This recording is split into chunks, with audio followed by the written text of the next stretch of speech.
Hey, we're back with another episode of RevivalCast. It's an holiday weekend. We've got Indigenous People Day tomorrow, so it's just Cheshire and me here for you guys today.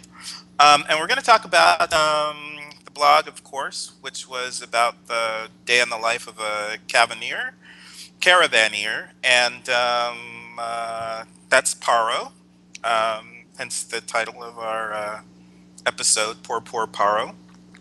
Um, and we'll also delve into some of the topics on the forums. I know a big one for Cheshire is necromancy again. And we've got Ombla in chat. We've got Donnie Ergo. I've got to get Donnie Ergo on here sometime. Okay. We're going to have a talk about that, Donnie Ergo. And let's see. Just make sure you Um, have a shirt on when you show up. um, Anything interesting happen in IRC? Were you in IRC this week? I was in IRC this week. Let's see what has happened in IRC. I am totally drawing a blank on IRC right now. No. We had Um, a cool topic on the forums this morning, I think, which was it was common knowledge vs uncommon knowledge, and it yeah. was kind of asking about what happens when stuff makes it to the wiki. And those of you who may not be paying attention to the forums yet, there's a separation between player knowledge and character knowledge that the devs are trying to work on. One of the examples that came up in this forum topic today was it's about what happens when players place knowledge up on the wiki, and so you already know things in the wiki. And one of the examples that was given was mushrooms. So if you idea was that if somebody puts up the different types of mushrooms, poisonous mushrooms versus non-poisonous mushrooms up on the wiki, then players know which mushrooms to avoid. But I think one of the ways to handle that is to have it so that it's not like all mushrooms are poisonous, but what makes them non-poisonous is your character knowledge. And when you're starting, your character is cooking or using the mushrooms, it's their knowledge that determines whether or not the mushrooms remain poisonous. So I think there's still ways for the devs to work out the difference between player knowledge and character knowledge. Just because your character may know that these mushrooms are poisonous doesn't mean that they know how to make them non-poisonous. Um, There's that. Let's see. I think in the past they've also mentioned that there may be differences between servers as well. So what may be a poisonous mushroom on one server may be harmless on another. Another thing I was thinking of was in regards to like using mushrooms as an ingredient for something, is that it could be harmless on its own, but when mixed with a certain other ingredient, it may unleash a toxic property as well. So, like mustard gas, it's made from relatively simple home materials, but when combined, you get a toxic cloud. So much fun. Not at all, but yeah. So yeah, you could do that with mushrooms or what have you as well, and that can also be different from server to server.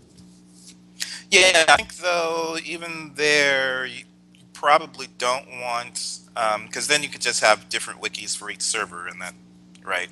And but I'm just saying, I don't know what the devs will actually do, but there are things that if we can think of stuff, the devs can certainly think of stuff. I think that there's going to be ways to make it so that your character knowledge is different than the player knowledge, and the wikis aren't going to be as useful as what we're normally used to. Mhm. Um, but unless you had anything really, I mean, we're going to get into necromancy a little bit later, but unless you had Oh, anything um, else, I was going to dive into the blog real quick. Was day in the life of a caravaneer named Paro. mhm. And so one of the things I was thinking about too, we have to think about, we've normally been talking about how we don't have classes in Revival, but we do have these professions, and we also do have master professions. And the master professions are kind of opened up or unlocked based on the combination of skills that we've mastered. Yeah. And I think last week they mentioned Druid. So I'm not sure that Caravaneer, we didn't really get skills in this blog. It was more like circumstances. So Paro is a brewer, and what else does he? He has a vineyard, and he's Yep. got some. He had some horses and a cart. Yep. Um, so maybe brewing and distilling would be part of his skills, but I don't know If if these skills are going to unlock Caravaneer. I think not. I don't think the brewing stuff really has anything to do with Right. it, but willing to bet things like logistics probably does. If Caravaneer is in fact a master profession skill, which it seems like it might be, I think it's in more. I theory. think it's more broad than that. Maybe a maybe it's just a profession, but not a master profession. Maybe. Because I think it could be logistics makes more sense. That's more broad, right? You could use that's about um, commanding people or managing the people that you have, probably Like getting our from one place to another. Um, but that you could have all kinds of right products that you might be trying to ship. So could be textiles or uh, right. Isn't there also logging? Like maybe you have logs that you got to move from one place to another, and you're going to do that by caravan instead of by river or ocean or something. I don't know. possibly. Um, One but thing. go ahead. Well, one thing I was wondering about was that he had an agent, and I'm wondering because logistics is supposed to be about. It's also supposed to be about the amount of like NPCs you can control. I wonder if the agent falls under that, or if they are like an independent thing. You just they still do their own thing. They're not under your command. They just provide a service in exchange for money, kind of deal. Or if that does fall under logistics, it's kind of murky to me. Hmm. How Whether many that agent agents? How many agents you can have would probably be a factor of logistics. Um, possibly, but yeah, I mean, at that point, so he has an Paro snipe lives answered. in Valor, and he has business set up in Fall Creek. Fall Creek is quite a ways away. Um, he had sent some beer, I guess. Malomel, is that the name of it? Uh, Um, Oh, that kind of ale or beer or alcohol. Um, he sent that to Fall Creek, but he has not heard back yet. He's looking up in the skies to see if his messenger pigeon will let him know that it's arrived, and he hasn't received anything yet. Um, and so he has an agent in Fall Creek that will give him reports about what is prosperous to hmm sell, I guess, in Fall Creek. That's kind of the basic information. He's decided that enough of his shipments have been stolen along the way to Fall Creek that he's no longer going to do business there, and he's thinking he should go to the caravan house, who's kind of the middleman between Paro and the agent, and he's going to terminate that contract yeah, there. yeah. Snipe Hunter responded saying that agents are under the logistics skill, so Hmm. they count towards your 12 Yeah, minions, I guess. yeah, um, yeah. But I'm seeing something else coming on board too a little earlier. Caravaner is more like an occupation than a mechanical profession. host of related skills, but they aren't bound up in a master profession like druidism is, which is, yeah, like I thought. You Okay. might branch out into other things as you get more skin in the game, but logistics is an important one across the board. Yeah. Right on. Hmm. Let's see. The messenger pigeon thing was interesting to me too. So, long distance communication is a thing in Revival. It's just not instantaneous, which is awesome. So, Right. I'll look forward to that. I'm kind of curious if there's a way to intercept that. Like if you trained hawks or whatever to go and capture pigeons or whatnot, that'd be pretty cool. Uh, Yeah, I uh, mean, I was thinking there should be tools um,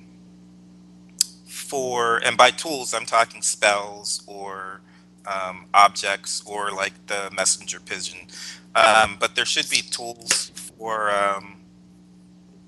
for far speaking, um, whether it's a crystal ball, forms of divination, some kind of spell, or the messenger pigeon. So yeah, I've been thinking that there should be some form of long distance communication. It's just not going to be as easy as we're used to in most games. I think somebody had mentioned whether or not you could, keep a global chat of uh, multi-person chat open for uh, long periods of time. But I think that would, if it's coming through some kind of spell, that's probably going to be depleting ether in a way that we aren't going to be able to do that too easily. So messenger pigeon sounds like a great method. Um, yeah, that it definitely seems like something interesting. huh. At least So Omboy is saying that the messenger pigeon is kind of tied to the caravan. So the caravans carry a pigeon. When it arrives at the caravan house, it's sent and it'll be released to come back to you. That's kind of cool. okay. Hmm, that is interesting.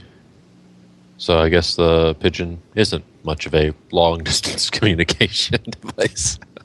I mean, we'll have to see what other things you can put on the carrier pigeon as your messenger pigeon as you're sending the caravan. Maybe that's part of the mail packet that goes along with the caravan, right? I don't know.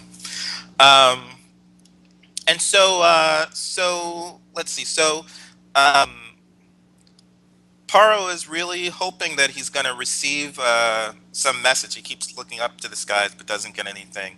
And he's deciding that bandits have intercepted the caravan. So that means that he's lost the horse, he's lost the cart, um, and he's lost whatever products he's had on the cart.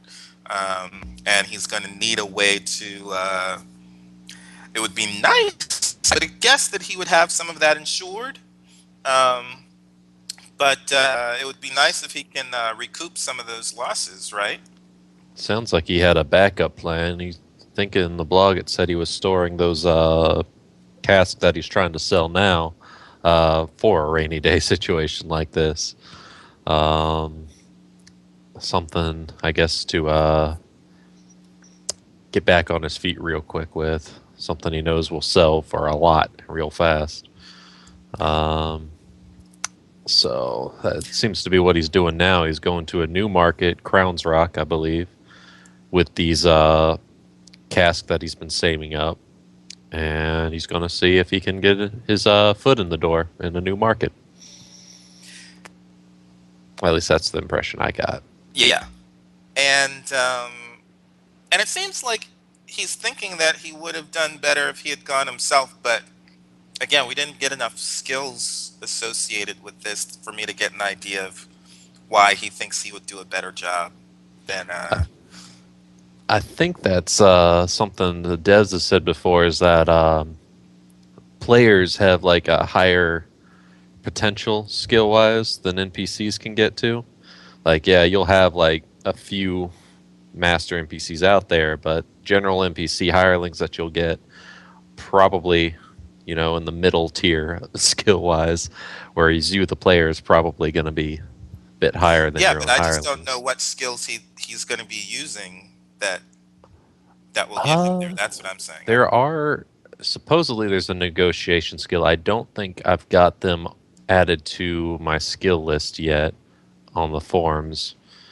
Uh, but once I definitely see what the hard negotiation skills are, I'll definitely see about getting them on there if I haven't got them on yet there yet. Yeah, Uh, so I don't know if that means that he thinks that he would be able to negotiate with the bandits better. I don't know what that means exactly, but um, yeah. So this is the third time it says in 3 months that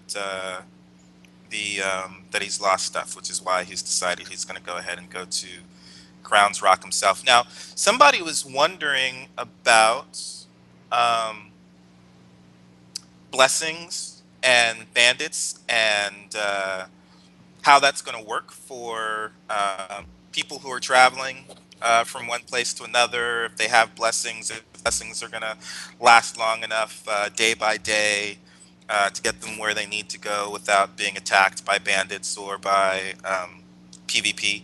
Um, and I forget which. I think it was Copper Dragon who was replying and saying some of the same things that I was thinking. I forget which thread it was in at the moment, but unfortunately, it was not in the caravan thread where it should have been.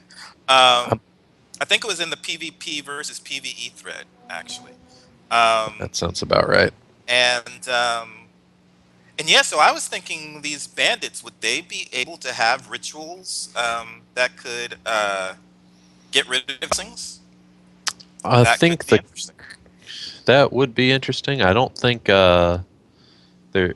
I think the devs have said there's nothing like that right now, like a way to counter the blessing. No, you can Um, destroy the temple, and well, yeah, there's that, but if you're not. far enough away from the temple where you got the blessing, then it's Yeah, going to be it's just. depleted. I think Um, what Copper Dragon was talking about was something that I've brought up before about having some kind of counter blessing that allows you to ignore the protection blessing. Like say what's that warrior god's name, Barak or something like that. mm, Um, if you could get a blessing from him to attack somebody who wronged you or something like that, despite them having a blessing protection on them, kind of deal. But I think they said there's nothing like that at the moment.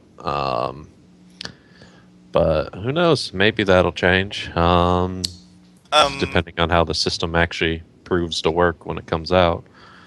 then Uh, the other things to think about is the different gods that are like along your way. So it's not necessarily going to be the the gods one that you god, want. yeah, Yeah, and along the what your way. Yeah, relationship is with those other gods, and exactly. if there's even any shrines at all between point A and point B. You might have, your god here and a god there, but on the road between, it could be a long expanse, no towns, no temples, nothing, no shrines anywhere to get a blessing from. There's also Uh, protective gargoyles, but there might not be any along that particular road. It depends on how well traveled the road is. So, there's um, also ocean travel. We are on an archipelago. yeah. There ain't nothing out there.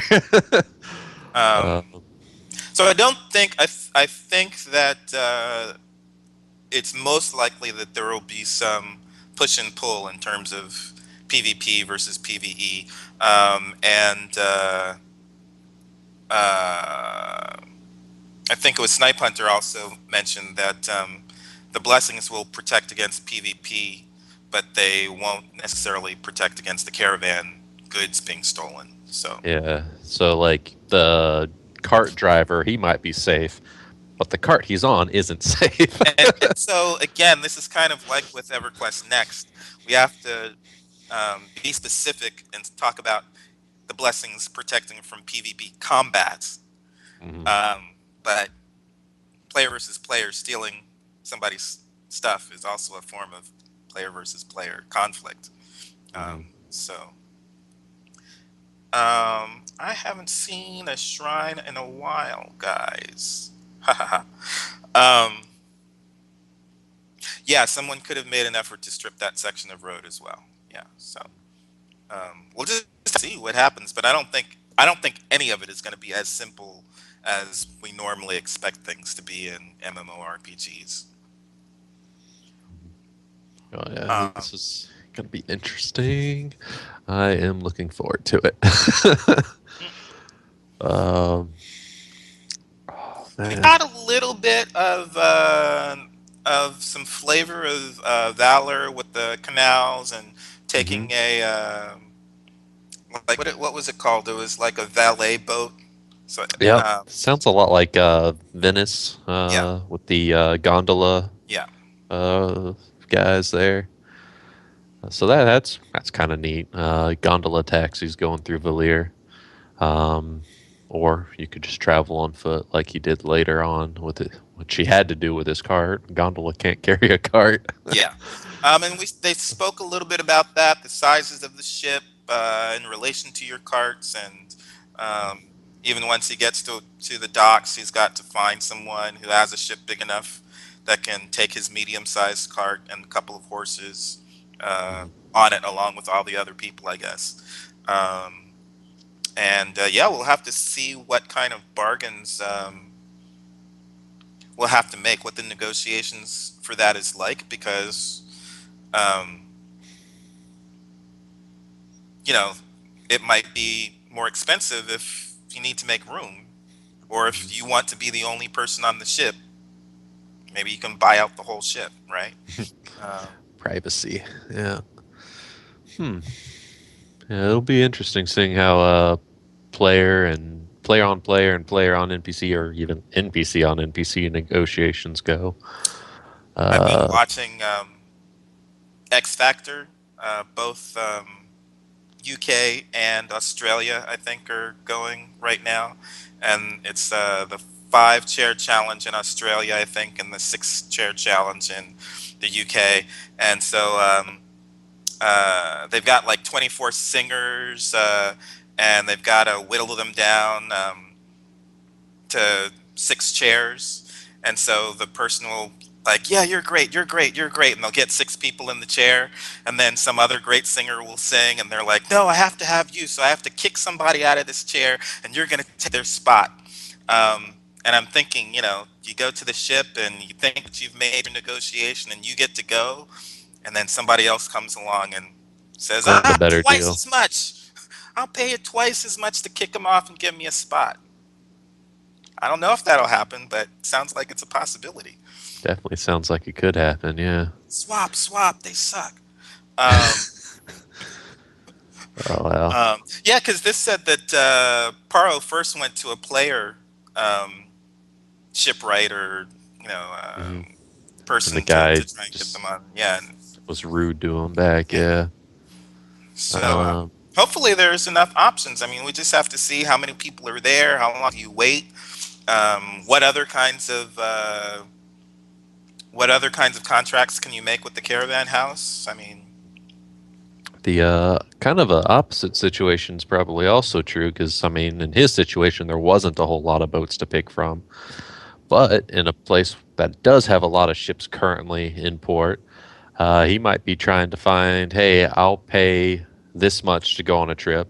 And boat one ship captain was like, sure, we'll take you for that much. But another one might be like, I'll take you for half of that. that could So, be cool. yeah. And hopefully your negotiation skills and all that stuff will help with that. Um, so what else was happening? We have some names because this is one of the things that I like too. We've got Spiced Reserve is the name of his other shipment that he's taking to Mhm. Crown's Rock.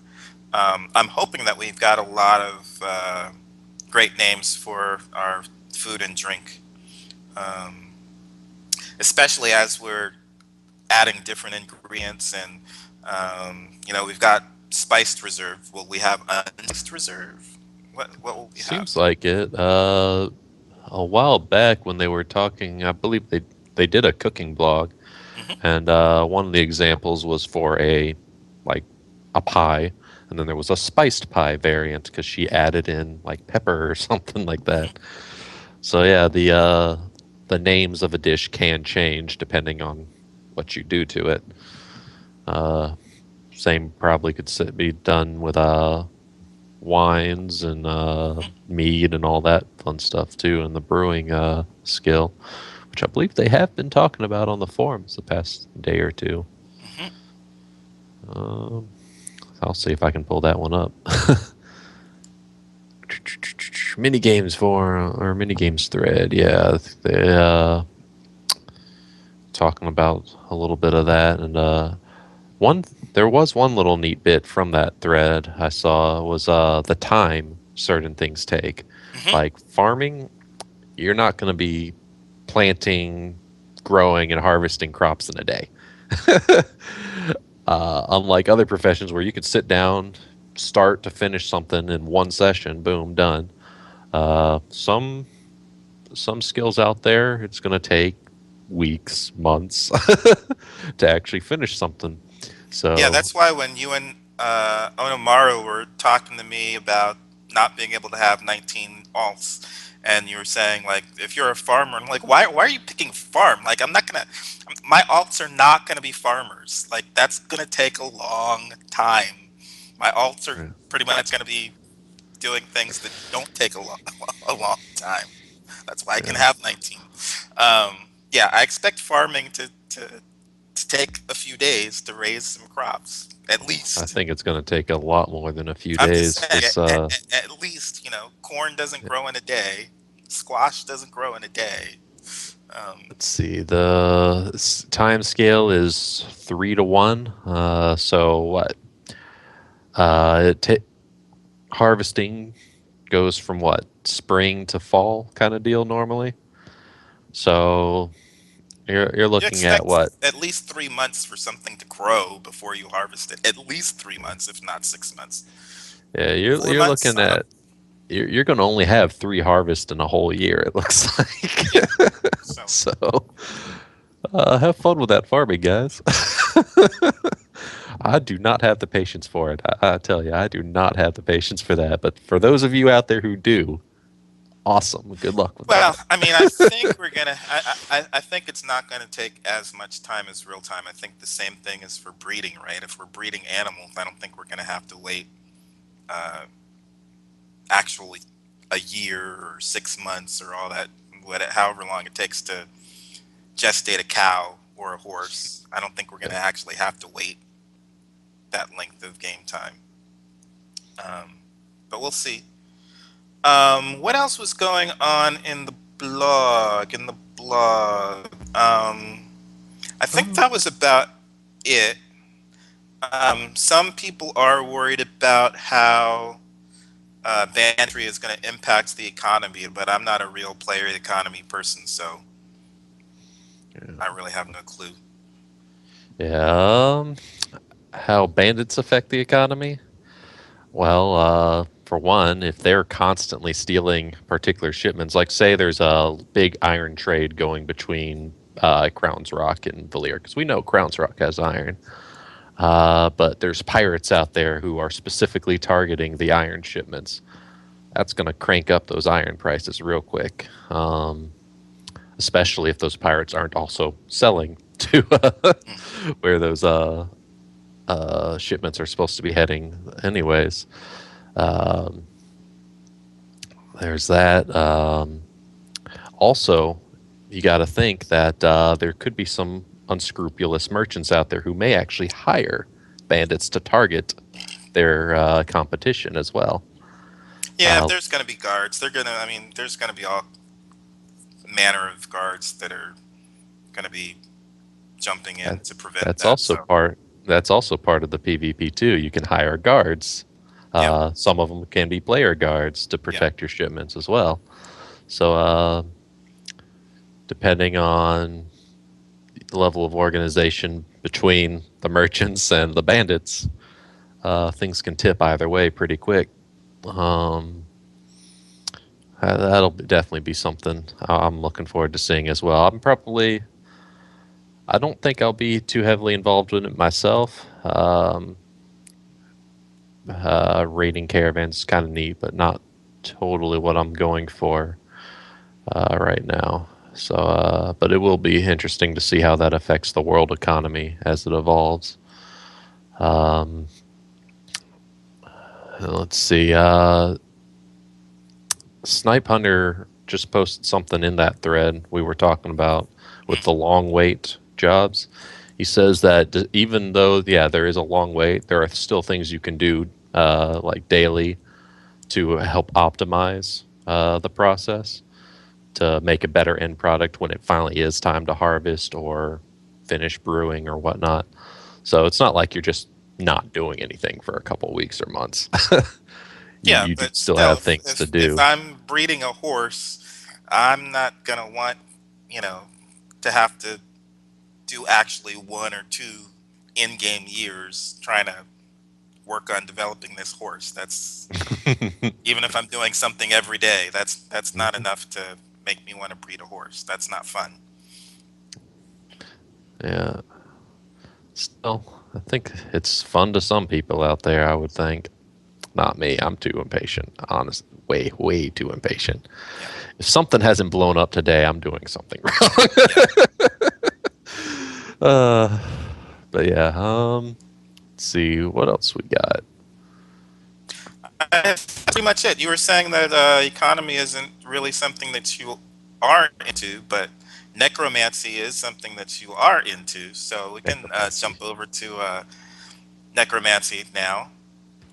All right. So there have been a lot of developments in necromancy over the past 2 weeks, actually. I've been talking with the devs a lot about it.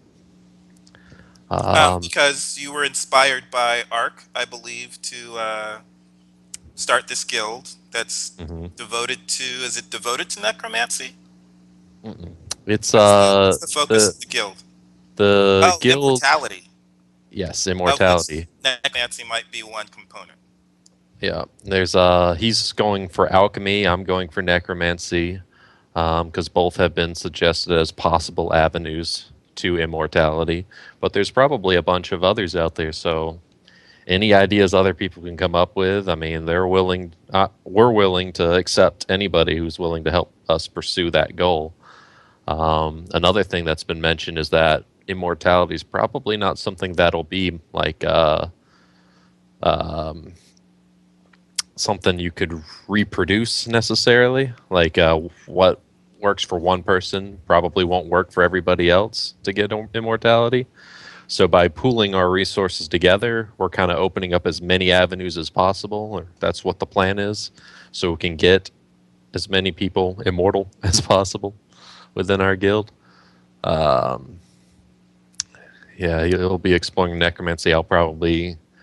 Odds are, I'll probably go looking into lichdom or something like that. Another thing was mentioned today, talking in the necromancy thread, was the possibility of necromantic packs as well. Like Snipe Hunter in the past has mentioned that necromancers can speak to the dead and communicate with them. Well, say some bandits killed one of these poor merchants, right? And I happened to come across the merchant's corpse. I could speak to the corpse, find out he was killed by bandits, and be like, "Hey, I'll bring you back as a undead whatever, so you can go hunt down these bandits." And the player or NPC, whatever, might actually agree to that. This is just a theory we've had. We came up with this morning while discussing on the forums. Who's we? Me and let's see. Let me get back to that thread. There was, I think, two other people commenting on that. Here we go.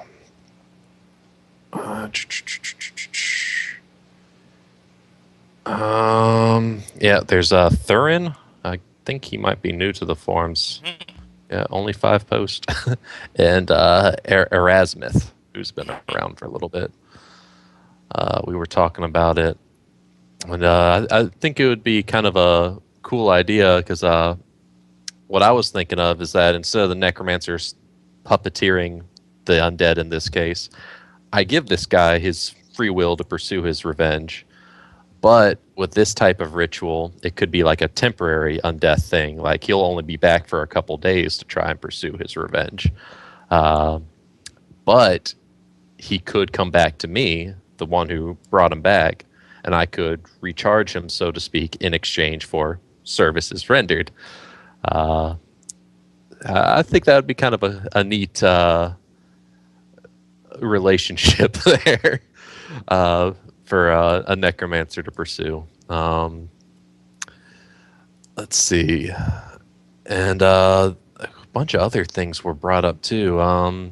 There Yeah, are intelligent. I think that sounds to me like it wouldn't be so much of a pact though. Um, that would just be a temporary skill, kind of like madness, I guess, where if you're bringing It's somebody back from, if you're bringing back somebody back from the madness plane to the prime plane, uh, you can do that, but it's not going to keep them here indefinitely. If they're still mad, they're going to be eventually be drawn back to the madness plane. And I would imagine that there would be similar effects with necromancy, where you'd have temporary spells that would bring people back from the dead, but it wouldn't necessarily be a permanent solution, so they would still have to come to you. But that's not quite the same thing as a pact. the thing with true packs is that in revival they don't want to completely deny a player their freedom, kind of deal. Like a sleep effect or a stun effect's only going to last for a few seconds, kind of thing.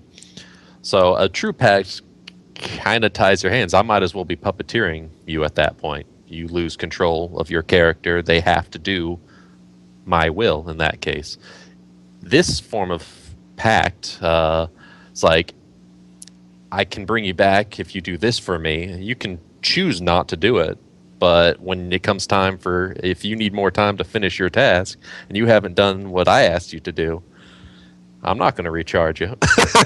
you're Yeah, you're done. that's not really a pact. I It's mean, still an exchange it's there. barely even a contract. But yeah, I It's mean, still brokering a deal. people will Yeah. be doing that in any case, right? That's just normal gameplay.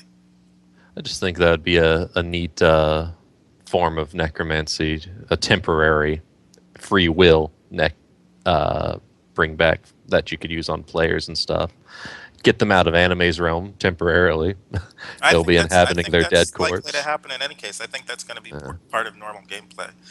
Um, the but yeah, I mean, one of the things that I found compelling in the necromancy thread was the concept of is having a good necromancer possible?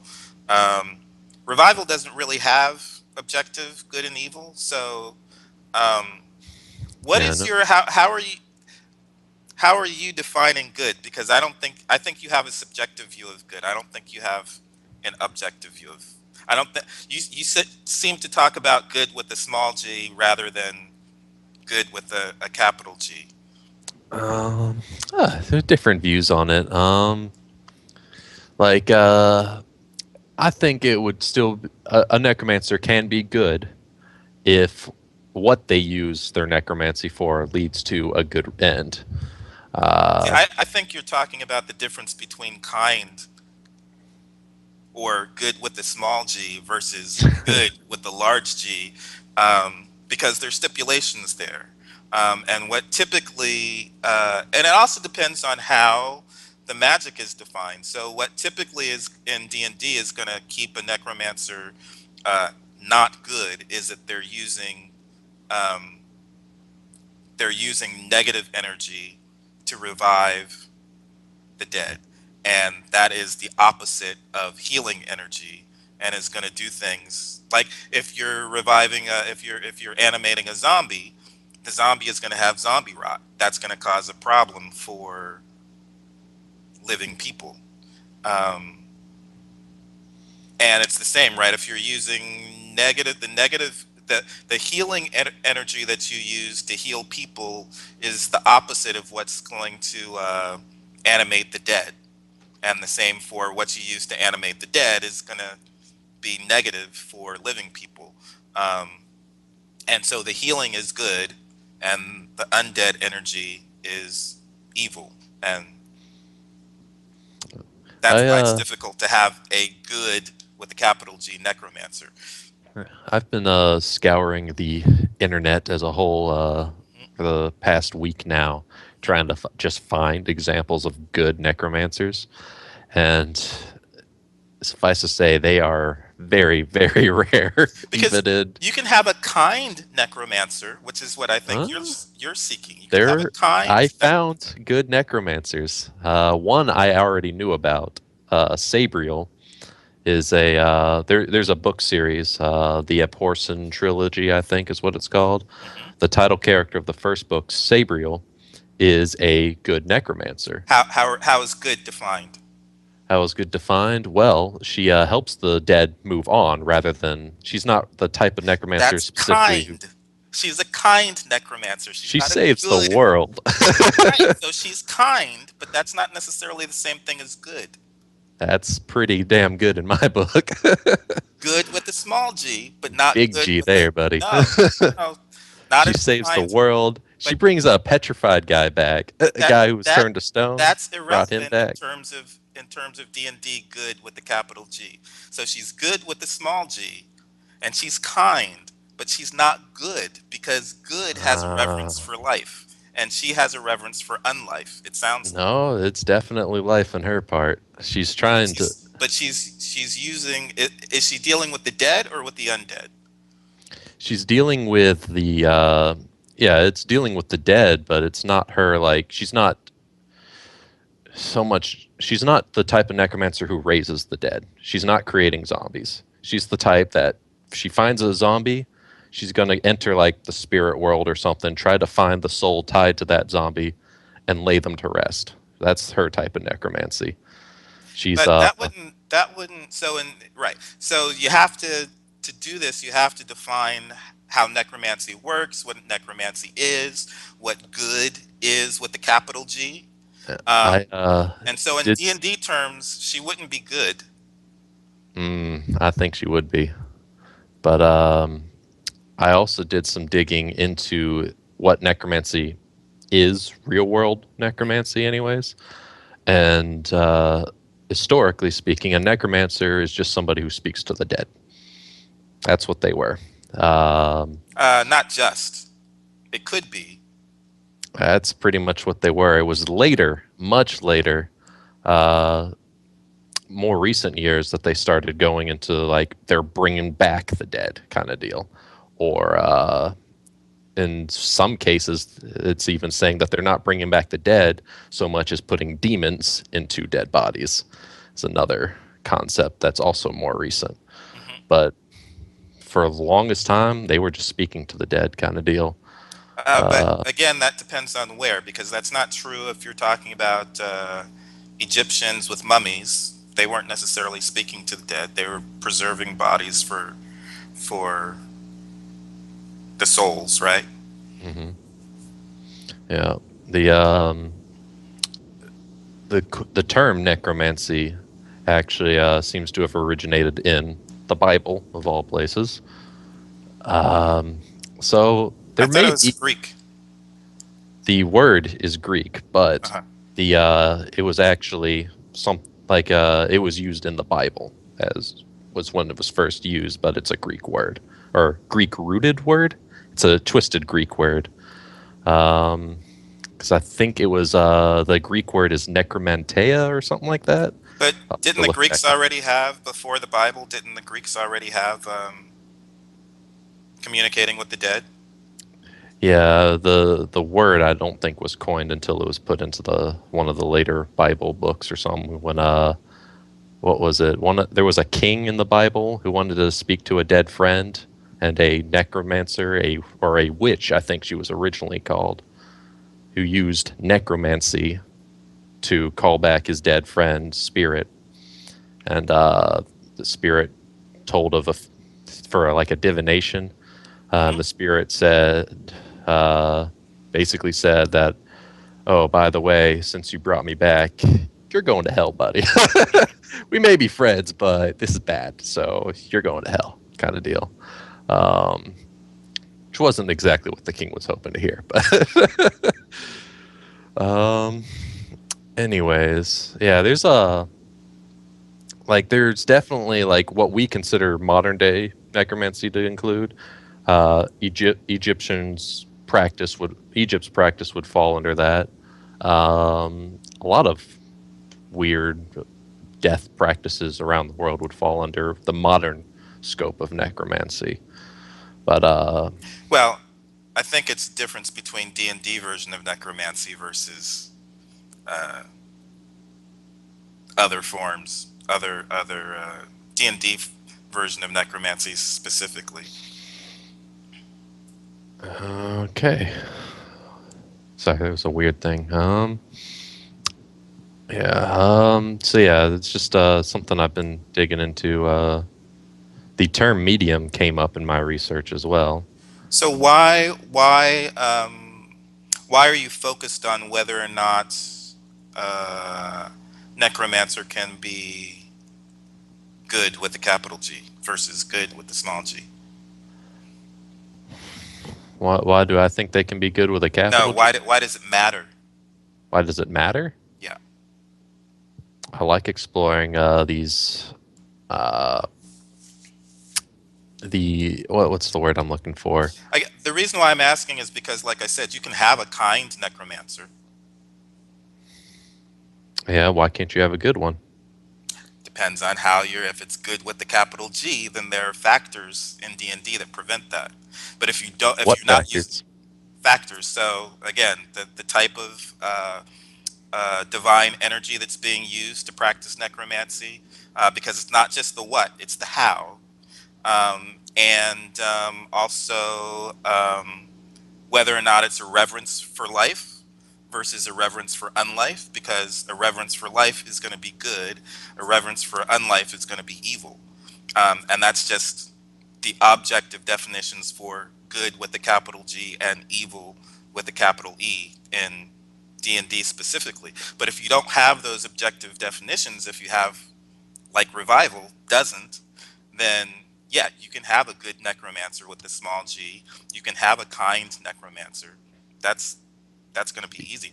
In Revival, again, it's just going to be dependent upon how the NPCs feel about um, the methods that you're using to interact with the dead, um, and what the repercussions are. In my searches, a lot of discussions of D&D necromancy did come up. And one thing that was neat is that only clerics are restricted in that way. There are good wizards with necromancy spells, including animate dead in D&D. Uh, What and version? Because hmm, isn't it evil? What's the descriptor on them? it has the evil descriptor on it. It does, but wizards are not restricted in with those tags. Only Right. You clerics can are. you can use them, but it should have a, a consequence for using them.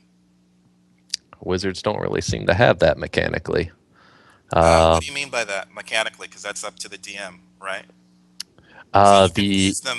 evil and good descriptor tags Mhm. are only there mechanically for For determining what the clerics. clerics can do.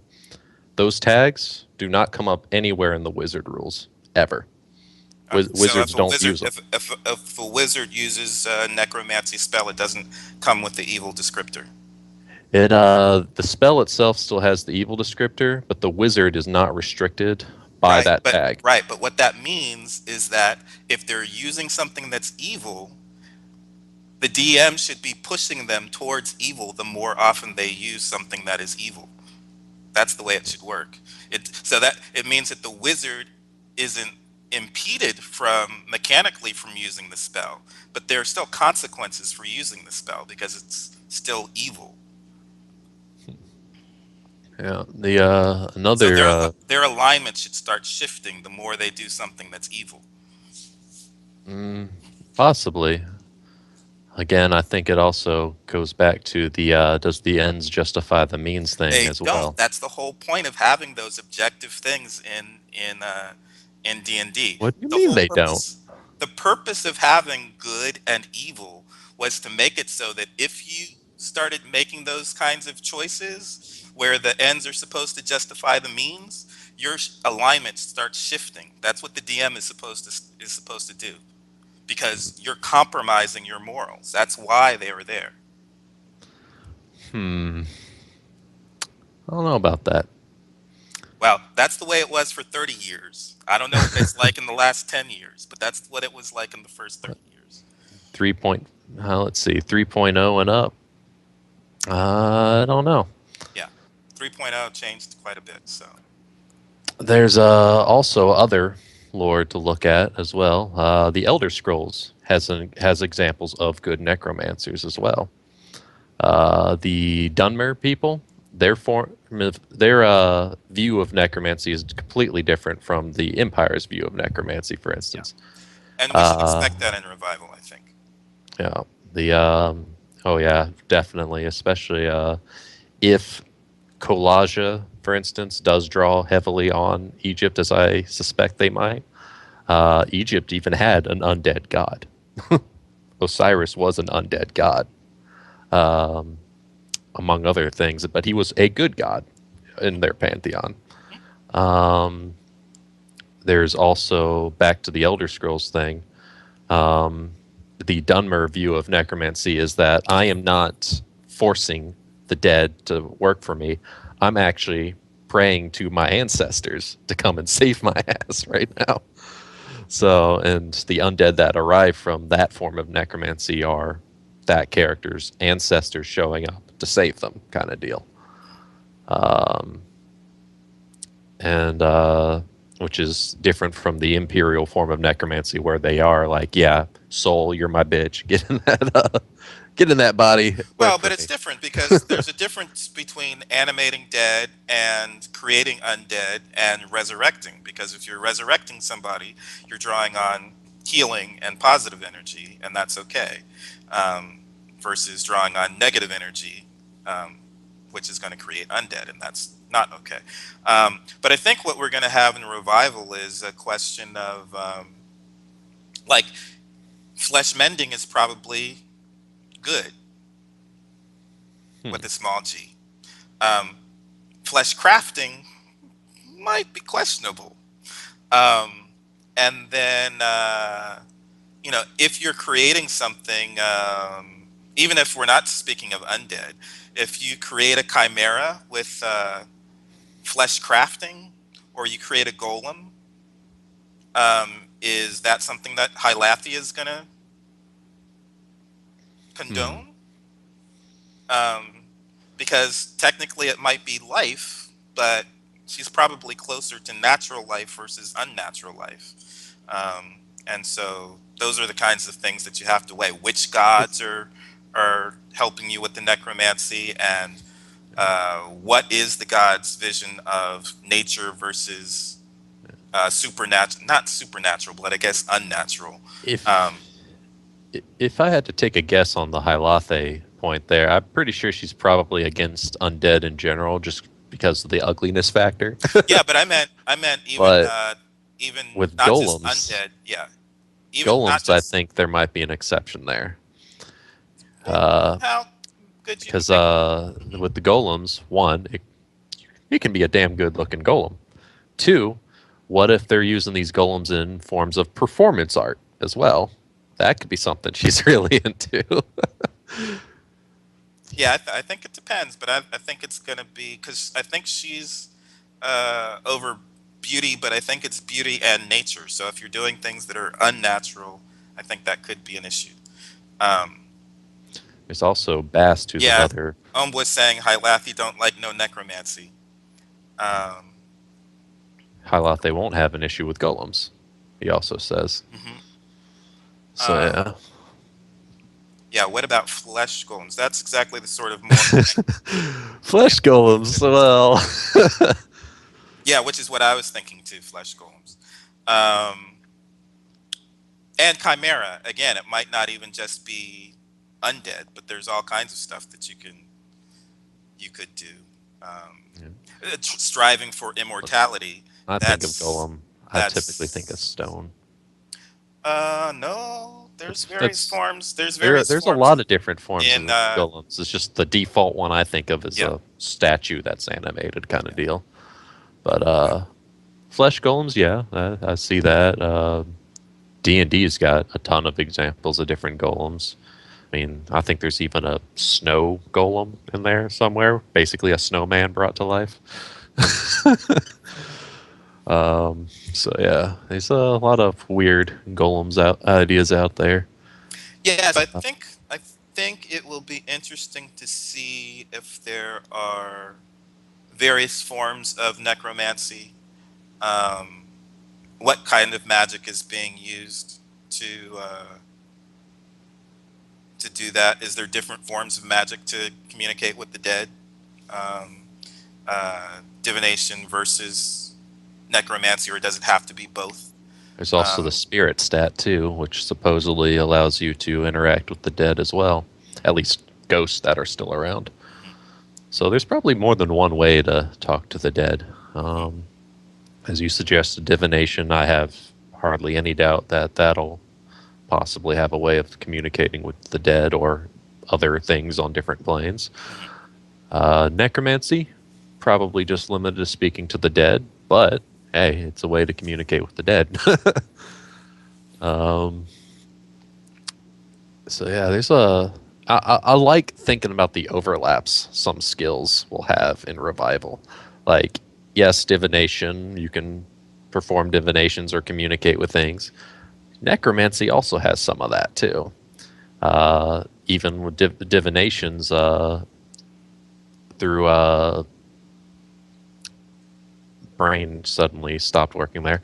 Um, Again, when I was looking at historical examples of necromancy, a lot of it would be like reading bones and stuff like that, calling in spirits to, you know, do stuff with bones. It's another form of necromancy.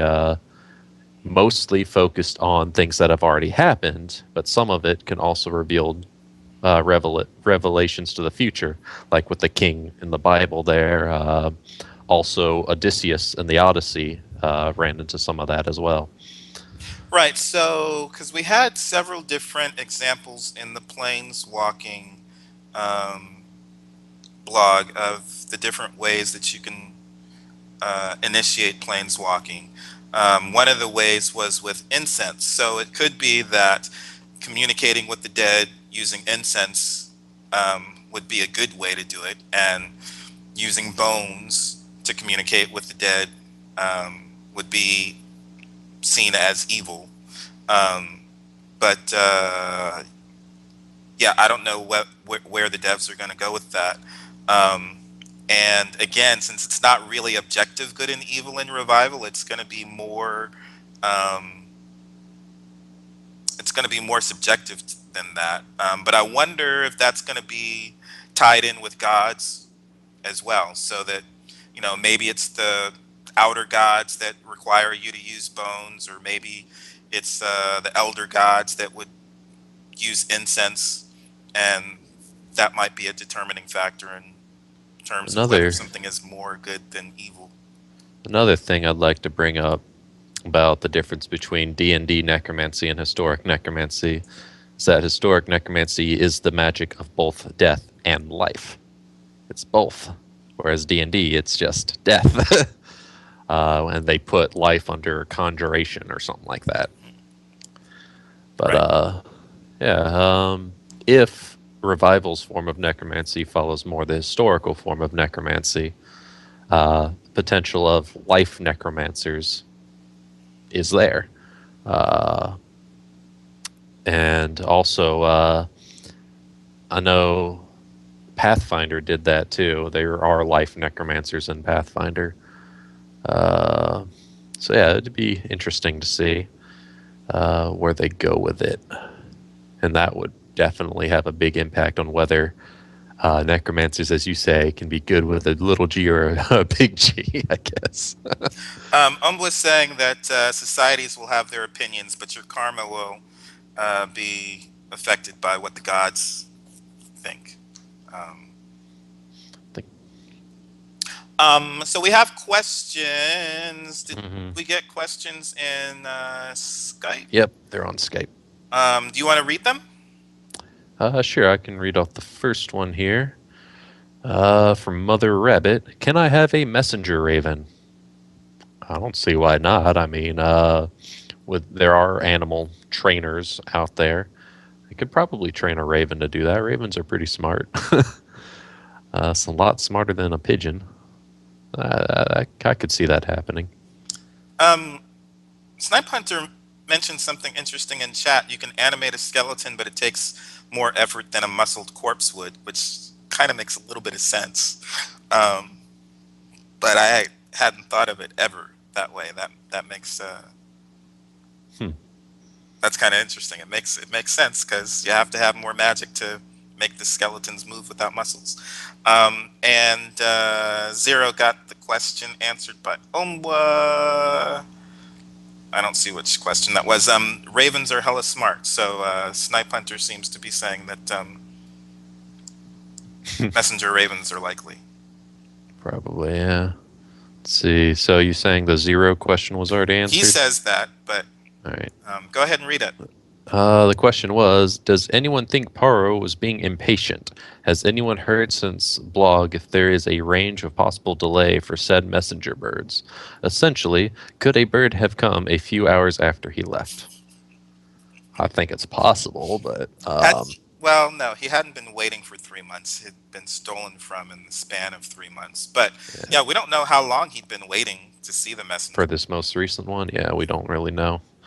It's possible that the bird could have just shown up right after he left, and his last shipment could have been just fine. But going with how his last few shipments have been ended up, it's pretty reasonable that he was right on the money with his guess that this latest one also got stolen. This is a nice riff going over here. What if the raven pigeon hit a rainstorm, or got shot down by a hunter, or had to hole up in a tree? All kinds of stuff. Yeah. Sometimes we just don't want to wait. Sometimes, yeah. Let's see. Next question. Also from Mother Rabbit.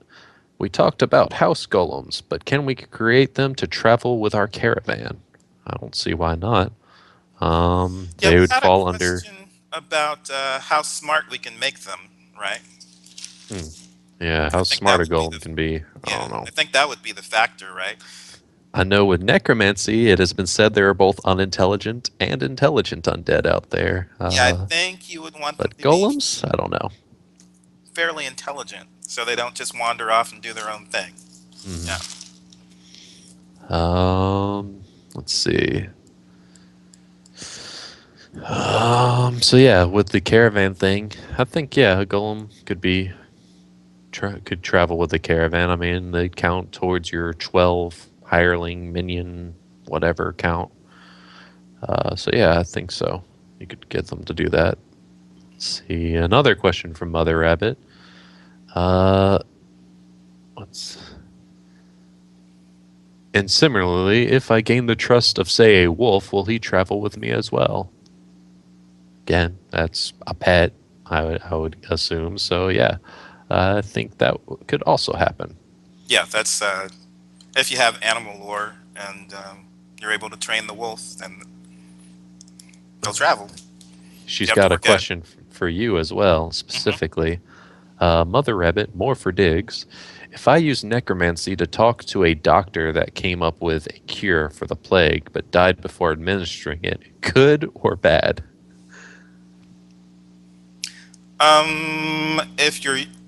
If you're using what I think of necromancy, then and you're talking to a doctor, it doesn't matter. The alignment would be good. The outcome, no, I mean the alignment would be evil. It might be a neutral situation at best, but Mm. if you're using necromancy, necromancy is evil. So And just throw my 2 cents in there. I think it would be good. I mean, you're getting the cure from the dead doctor for this plague that's going on. You're Good with the saving a lot small of G. lives. I'd still say that's a big G there. But, we got our differences.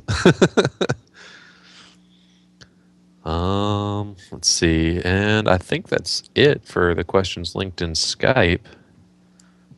Um, we missing any? Let's Nope, see. that was it.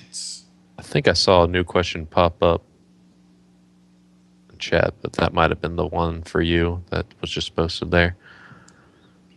Okay. Yeah, I don't see it anymore anyways. All Cool. right. Well, we're over time. Next week we will have Valix back. He's done with his work stint for the summer, so he should be back next week. And what are we covering in the blog next week? I'm forgetting offhand. I'm actually drawing a blank too. Let me pull that up. Somebody's going to beat me to it, but I'm going to look anyways. Kedron's going to talk about population and difficulty Right. scaling relative to location. Right. Yeah, so yeah, just how difficult things are going to be, I guess, in different regions. And how fluid that's going to be, because what may be a hard region to get through one day might not be so difficult the next, as threats get taken out, kind of deal, Hmm. or migrate elsewhere. So yeah, that would be interesting to see. Another mechanic blog. Hmm. Very nifty. Cool, cool. Well, I think that wraps us up. And I hope everybody had fun. I will see you guys next week. Happy Bye. Indigenous People Day tomorrow. Yeah.